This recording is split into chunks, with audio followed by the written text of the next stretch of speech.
2024 वर्ष तले नाजी যীশুখ্রিস্ট मानव रूप धरी जन्मग्रहण कर सारा जगत में डिसेम्बर 25 तारीख को যীশুখ্রিস্ট जन्मदिन भाव में पालन कर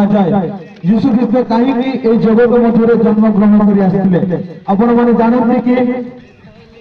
যীশুখ্রিস্ট जगत में एथि निमंते जन्मग्रहण कर समस्त मानव जातिर पापर मुक्ति निमंते से जन्मग्रहण कर